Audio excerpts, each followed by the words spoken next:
Le nouveau variant du Covid apparu en Afrique du Sud, il est très transmissible, classé préoccupant par l'OMS. De nombreux États ont fermé leurs frontières aux passagers en provenance d'Afrique du Sud ou de nombreux pays du continent africain. 61 passagers en provenance d'Afrique du Sud sont en quarantaine. Ils ont été testés positifs à leur descente d'avion aux Pays-Bas. Nous irons à Bruxelles dès le début de ce journal. L'ouverture de la campagne de rappel à tous les adultes en France. Plusieurs millions de rendez-vous ont déjà été pris pour cette dose. La dernière dose doit remonter à au moins 5 mois. Le pass sanitaire ne sera plus valide à partir du 15 janvier pour les plus de 18 ans, le 15 décembre pour les plus de 65 ans. Le nombre de cas augmente très rapidement depuis plusieurs jours. En Turquie, la monnaie, la lire, reste basse. Elle a perdu plus de 40% de sa valeur face au dollar. Il s'agit de son 11e jour consécutif de repli. Le président Recep Tayyip Erdogan a défendu les récentes baisses des taux d'intérêt de la Banque centrale du pays. Reportage à la fin de cette édition. Bienvenue à vous tous et merci d'être avec nous. Le nouveau variant du Covid apparu en Afrique du Sud est classé préoccupant par l'OMS. De nombreux États ont fermé leurs frontières. En Europe, c'est le cas du Royaume-Uni, de l'Italie, de l'Allemagne, de la Suisse ou encore de la France. 61 passagers en provenance d'Afrique du Sud ont été testés positifs à leur arrivée ce samedi à Amsterdam.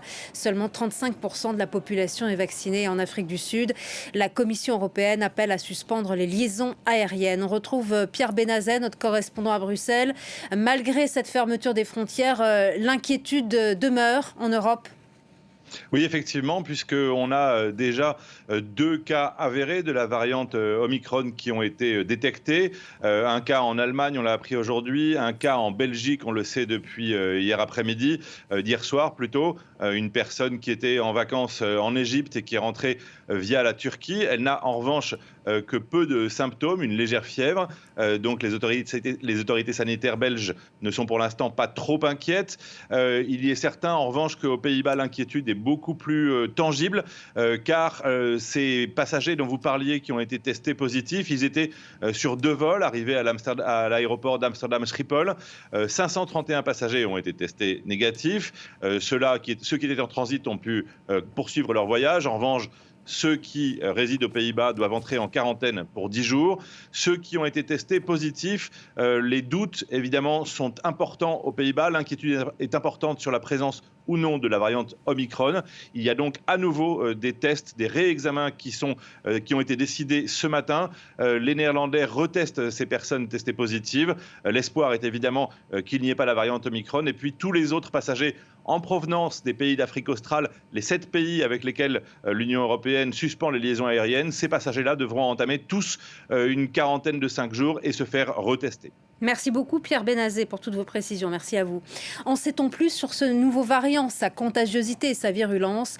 La réponse de François Bricaire, infectiologue, ancien chef de service à l'hôpital de la Pitié-Salpêtrière à Paris et membre de l'Académie nationale de médecine. On l'écoute.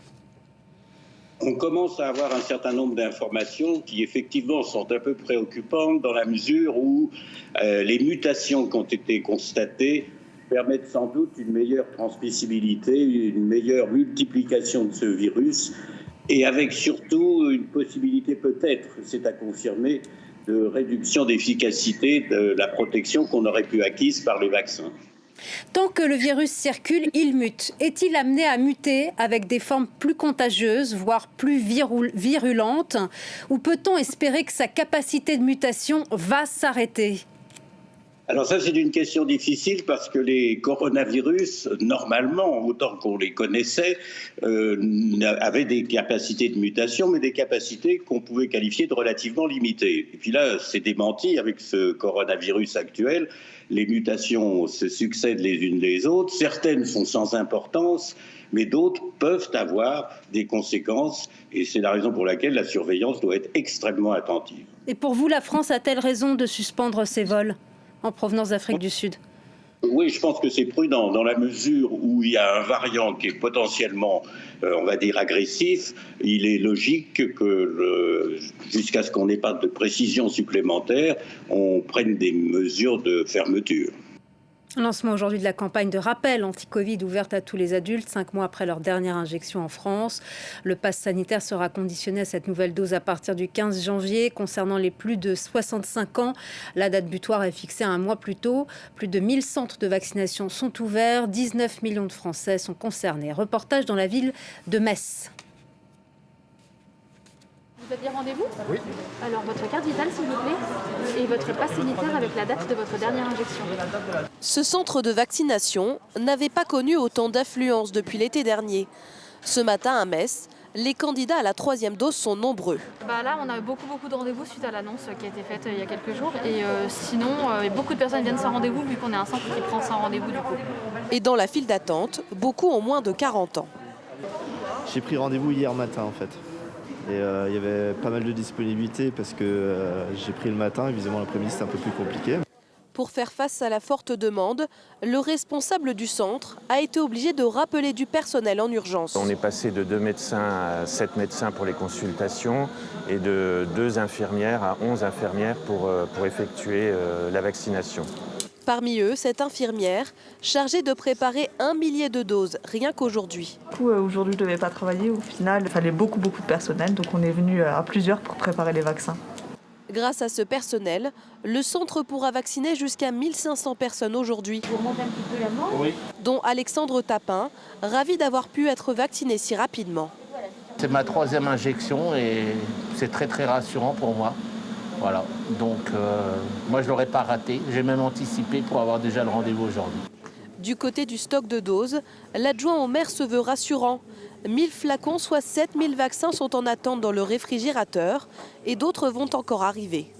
Et il n'y a pas de problème de doses. Donc il n'y aura pas de pénurie, c'est-à-dire qu'il Il n'y aura pas de pénurie, il y aura des doses pour tout le monde, ça c'est certain. Toutes les personnes de plus de 18 ans peuvent faire leur dose de rappel, à condition d'avoir fait sa 2e injection il y a au moins 5 mois. Marche aujourd'hui à Ouagadougou, au Burkina Faso, contre l'insécurité dans le pays. La police a dispersé des centaines de manifestants venus protester contre le pouvoir. Le centre de la capitale est quadrillé par un important dispositif de sécurité pour empêcher la tenue de ce rassemblement. La colère gronde depuis l'attaque d'un poste de gendarmerie par des djihadistes qui a fait plus de 50 morts. Attaque menée par un groupe proche du groupe de soutien de l'islam et des musulmans. Le régime du président Kaboré est déstabilisé. En Turquie, la monnaie, la livre turque, reste basse. Elle a perdu plus de 40% de sa valeur face au dollar depuis le début de l'année. La livre chute à un rythme qui s'est accéléré ces derniers jours suite aux déclarations du président Erdogan qui assure vouloir continuer sa politique de baisse des taux d'intérêt. Si les finances des Turcs sont sévèrement affectées, la situation, elle, est une aubaine pour les voisins grecs et bulgares. Reportage à Edirne, dans le nord-ouest du pays, de nos correspondants Ludovic de Foucault, Shona Bhattacharya et Hussein Assad. C'est devenu une habitude. Quand la lire turque chute, le vendredi suivant, c'est un balai de voitures immatriculées à l'étranger qui traverse la frontière. À Edirne, en Thrace orientale, ce marché est prisé par ceux que les vendeurs appellent ici komchus ou voisins. Ceux-là sont venus en famille de Bulgarie. Bulgaristan'dan burası çok daha ucuz. Çok daha ucuz. 4 kere daha ucuz mesela. Kıyafet alıyoruz. Arabaları benzinle doldurup Bulgaristan'a geri dönüyoruz. D'autres ont fait 4 heures de route depuis Thessalonique, en Grèce. In Greece, we don't have big salaries, so here to buy something for us, it's a very good opportunity. The last time we came, it was 9 lira euro. Now it's 14, so it's better for us. La chute de la monnaie s'accompagne d'une hausse des prix et d'une baisse du pouvoir d'achat des Turcs. Türk müşteri özellikle son 2 aydır mal alamıyor. Yani çok pahalı geliyor. Çünkü mesela bir asgari ücret 3.000 lirayla gıda, ancak gıda şeyini giderebiliyor. Face aux difficultés économiques, le pouvoir fait des déclarations qui peuvent paraître contradictoires.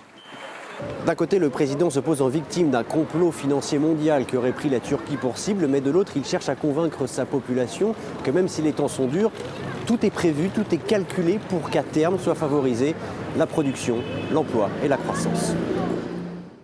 Et c'est la fin de ce journal. Merci à toute l'équipe technique et à Arnaud Vincelot, à Dany Laforge, à Anna Pereira, à Léopoldine Ribaren, à Julien Monnier, à Nathalie Mabrouki, à Alice Molnar, à Karine Rebibo et à Loïc Bérou.